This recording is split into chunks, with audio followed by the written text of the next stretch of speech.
we need to finish the bottom border on this cake. It's done with the tip number 16.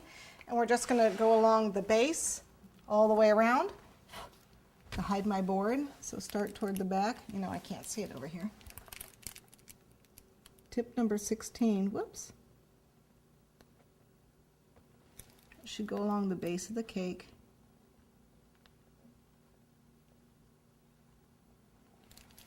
Hide the marks that you did.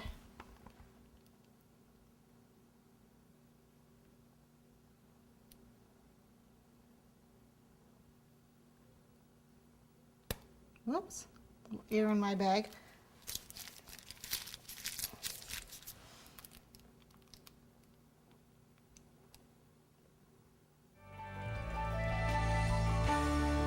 Frosting. And there you have your pink ballerina Lambeth cake.